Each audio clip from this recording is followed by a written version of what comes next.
In this video, I'll show you how to fix the Assassin's Creed Shadows DX12 error codes 0x887A0005 and 0x887A0006 so you can get back to gaming.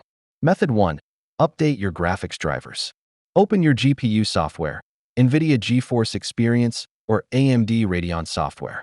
Check for the latest drivers and install any updates. Restart your PC after installation. Method 2. Disable DirectX 12 and switch to DirectX 11. Open the Ubisoft Connect launcher. Go to Game Settings for Assassin's Creed Shadows. Enable additional command line arguments and type DX11. I'll launch the game again to use DirectX 11 instead of 12. Method 4. Adjust graphics settings. Lower your in-game graphics settings, especially turn off ray tracing. Lower texture quality. Disable V-Sync temporarily. Method 5. Update Windows. Go to Settings, Update and Security, Windows Update. Check for and install any pending Windows updates. Bonus.